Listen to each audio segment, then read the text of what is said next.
তোর শুধু ডিমই পাবেন, মানে সব দিক থেকে বেশি ডিম এখানে।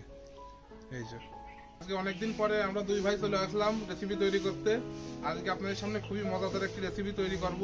বেঁচে থাকা বাড়তি ভাত, বাসি ভাত দিয়ে আজকে সুন্দর করে একটা ফ্রাইড রাইস তৈরি করব।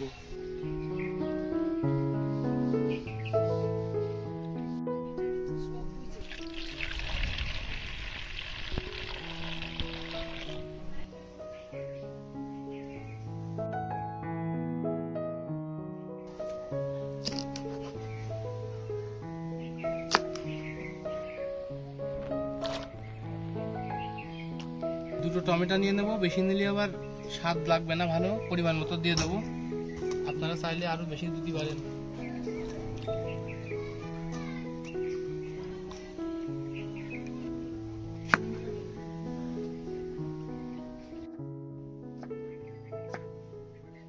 ওইদিকে বিব্রত সবজিগুলো কেটে নিচ্ছে আর উনুনও ধরে গিয়েছে, এখনই চাপিয়ে দেওয়া হবে। আর আমি ক্যামেরা করে দিচ্ছি, এই জন্য আপনাদের সামনে বেশিরভাগ আসতে পারি না, ক্যামেরায় থাকি তো সবসময়। তো যেহেতু আজকে মা নেই বাড়িতে, তো দুই ভাই মিলে আজকে রেসিপিটা তৈরি করছি, তো আজকে অনেকদিন পরে ভালোই লাগে।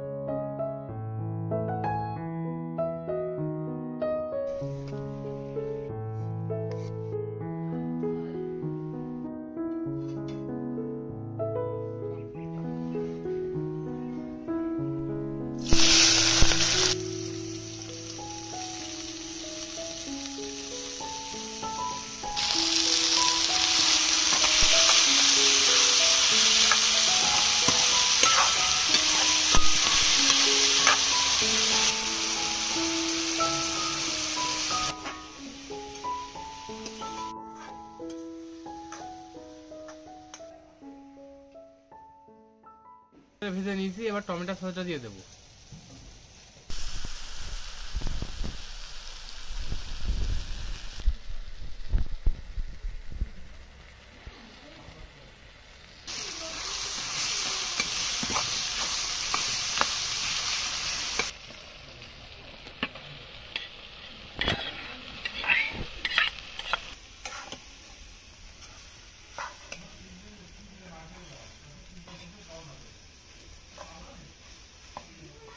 এবার ডিমটা দিয়ে দেবো।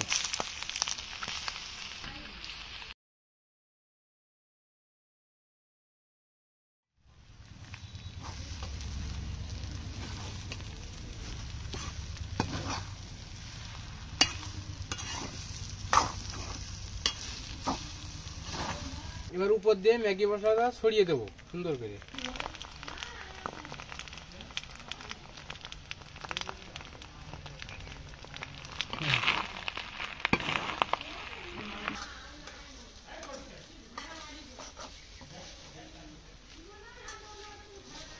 ওইদিকে বিপ্র রান্না করছে আর সেন্টে চারিদিক ময়ময় হয়ে গিয়েছে, যে এত দারুণ সেন্ট বেরোছে, তো আমি আর অপেক্ষা করতে পারছি না, মনে হচ্ছে যে এখনই খেয়ে নিই। পাতাটা এবার ছড়িয়ে দেবো,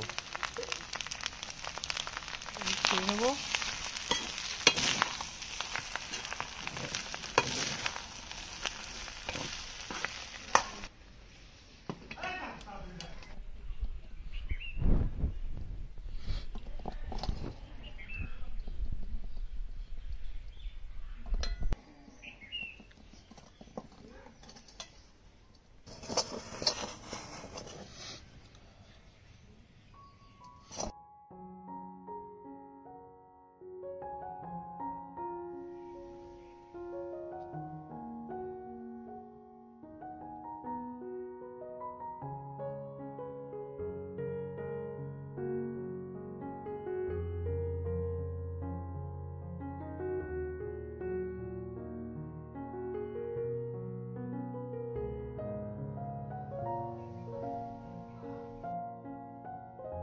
বিশাল বাসনা বেরিয়েছে,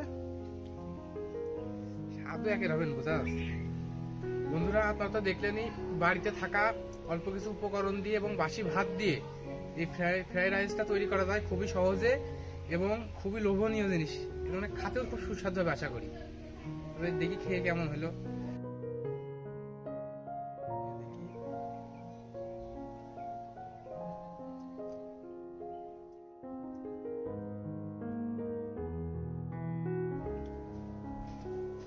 কেমন লেগেছে বিপ্র তোমার, তাই বলো। বিশাল স্বাদ লাগছে। বিশাল স্বাদ লাগছে।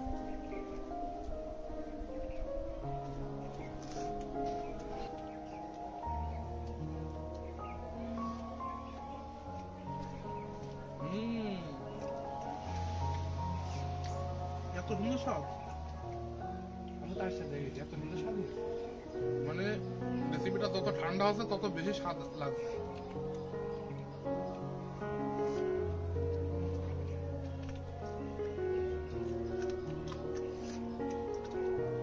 দেখেন পুরো ডিমের লেয়ারে ভরা, ভিতরে শুধু ডিমই পাবেন, মানে সব দিক থেকে বেশি ডিম এখানে।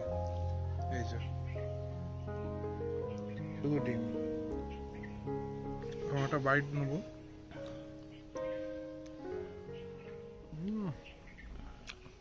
দারুণ দারুণ।